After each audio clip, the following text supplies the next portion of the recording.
Саламатсыздар ма? Құқықтану білім беру бағдарламасының білім алушылары. Бүгінгі дәрісіміздің тақырыбы жеке еңбек шарты. Қарастырылатын сұрақтар. Бірінші, шарт туралы білімнің жалпы мазмұны. Екінші, жеке еңбек шартының түсінігі және олардың түрлері. Үшінші, жеке еңбек шартының тараптары. Төртінші, жеке еңбек шарты бойынша еңбек функциясы мен жұмыс орнының түсінігі. Яғни бұл тақырыпта жеке еңбек шарты еңбек қатынастарының ең маңызды институттарының бірі болып табылады. Өйткені еңбек қатынастары дәл осы шарттың негізінде туындайды. Жеке еңбек шарты қызметкер мен жұмыс беруші арасындағы құқықтар мен міндеттердің бастау нүктесі болып табылады. Сондықтан оның мазмұнын, құрылымын, жасалу тәртібін, құқықтық маңызын жан-жақты түсіну маңызды. Жеке еңбек шарты қызметкер мен жұмыс беруші арасында жасалатын, қызметкердің еңбек функциясын жеке өзі орындауы мен жұмыс берушінің оған жалақы төлеуін және қажетті еңбек жағдайын қамтамасыз етуін бекітетін екі жақты келісім. Бұл құжат еңбек қатынастарының заңды түрдегі негізін құрайды. Еңбек шарты жасалмайынша еңбек қатынастары заңды деп танылмайды. Жеке еңбек шарты қызметкердің негізгі құқықтары мен міндеттерін, жұмыс берушінің міндеттемелерін, нақты жұмыс жағдайларын, еңбекақы жүйесін, жауапкершілік пен кепілдіктерді айқындайды. Яғни еңбек шарты еңбек құқығы қатынастарының жүрегі болып табылады. Жеке еңбек шарты қызметкердің еңбек құқықтарын қорғаудың негізгі құралы. Оның құқықтық маңызы мынадай болады. Бірінші, еңбек қатынастарын бастайды, яғни еңбек шарты жасалған сәттен бастап қызметкер жұмысқа қабылданған болып есептеледі. Екінші, қызметкердің еңбек функциясы анықталады. Қандай жұмыс атқаратыны, қызметі, лауазымы шартта нақты көрсетіледі. Үшінші, жұмыс беруші мен қызметкердің жауапкершілігін бекітеді.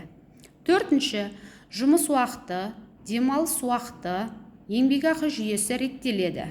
Бесінші, қызметкерге берілетін әлеуметтік кепілдіктерді қамтамасыз етеді. Алтыншы, екі тараптың құқықтық қорғау тетігін күшейтеді. Яғни құқық бұзушылық болған жағдайда сот дәл осы шартқа сүйенеді. Жеке еңбек шартының мазмұны тараптардың келісімі бойынша анықталатын еңбек жағдайларының жиынтығы болып келеді. Міндетті бөлімдер, яғни олар бірінші тараптардың деректері, қызметкердің аты жөні, жеке сәйкестендіру номері, жұмыс берушінің атауы, мекен жайы және бизнес сәйкестендіру номері. Екінші, жұмыс орны. Үшінші, еңбек функциясы.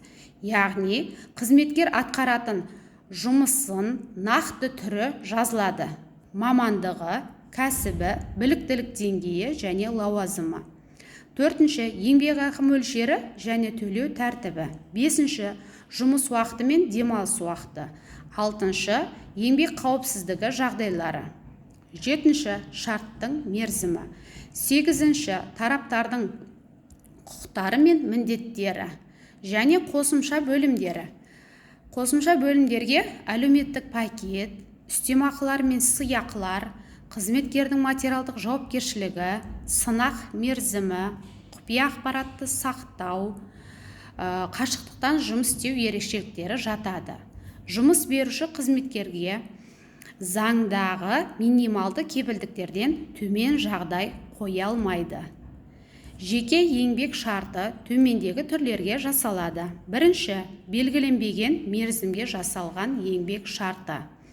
Яғни бұл ең кең таралған түрі болып табылады. Қызметкердің тұрақты жұмыс орны болады. Екінші, белгіленген мерзімге жасалған еңбек шарты. Бұл жерде мерзімі нақты көрсетіледі.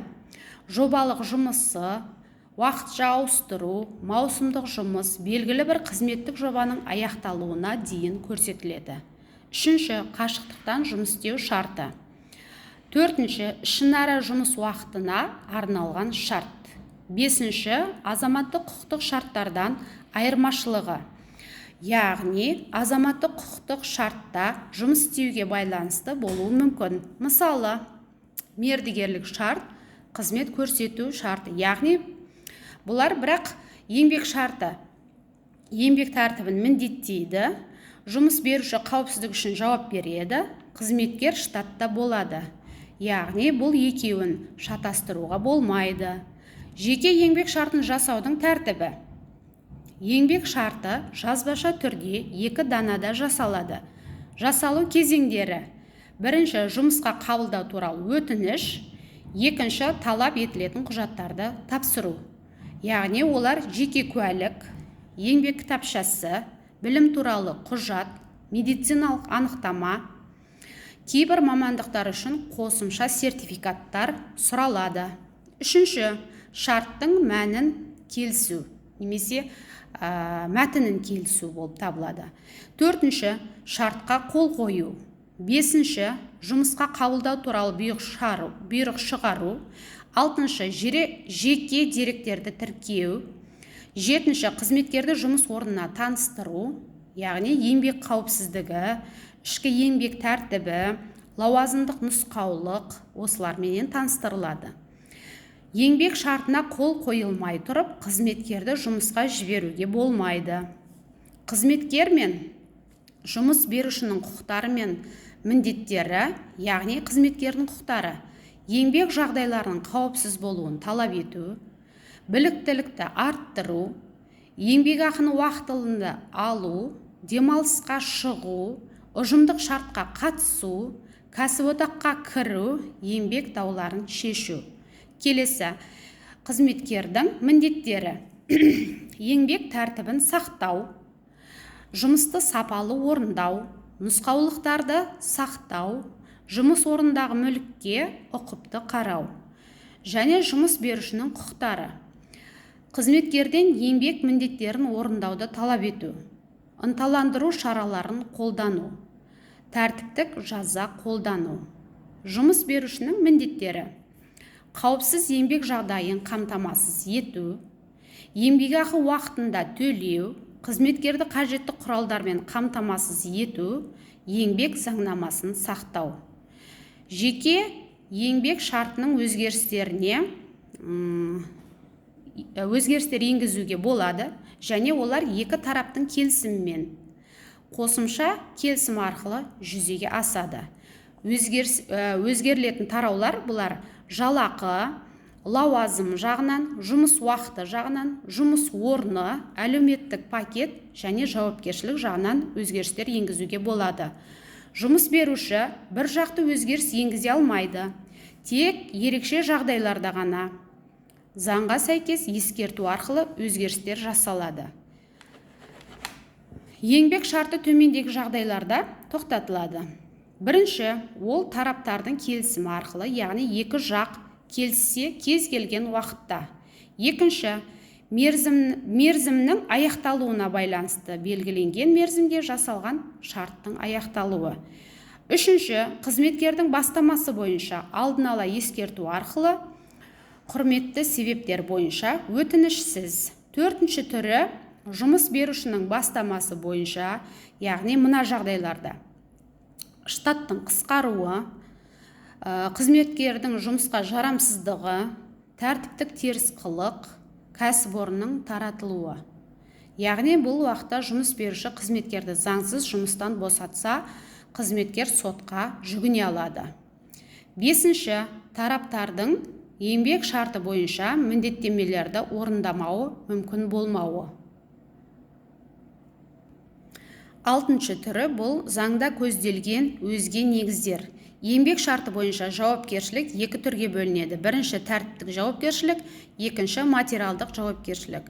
Бірінші тәртіптік жауапкершілік бұл ескерту, сөгіс, қатаң сөгіс және жұмыстан босату.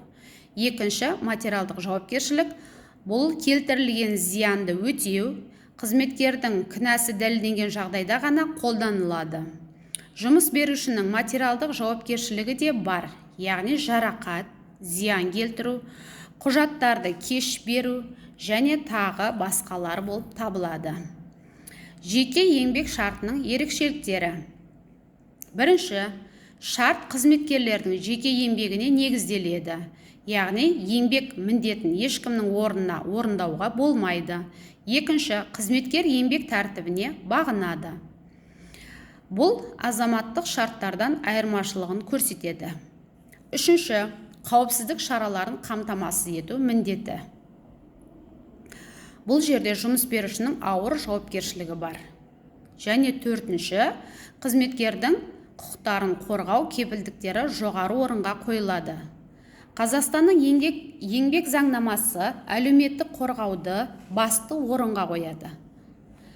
Яғни, бұл тақырыпты қорытындылай келе, жеке еңбек шарты жұмыскер мен жұмыс беруші арасындағы еңбек жағдайларын, жұмыс уақыты мен демалыс уақытын, еңбекақы төлеу тәртібін және басқа да маңызды талаптарды нақты белгілейді. Жеке еңбек шарты еңбек заңнамасына сәйкес жасалып, жұмыскердің еңбек құқықтарын қорғауға және жұмыс берушінің заңды мүдделерін қамтамасыз етуге бағытталады. Шарттың дұрыс және заңды талаптарына сай рәсімделуі еңбек дауларының алдын алуға, еңбек қатынастарының тұрақтылығын сақтауға мүмкіндік береді. Осыған байланысты жеке еңбек шартының мазмұнын, жасалу тәртібін және оның маңызын білу әрбір жұмыскер мен жұмыс беруші үшін аса маңызды болып табылады. Назарларыңызға рахмет.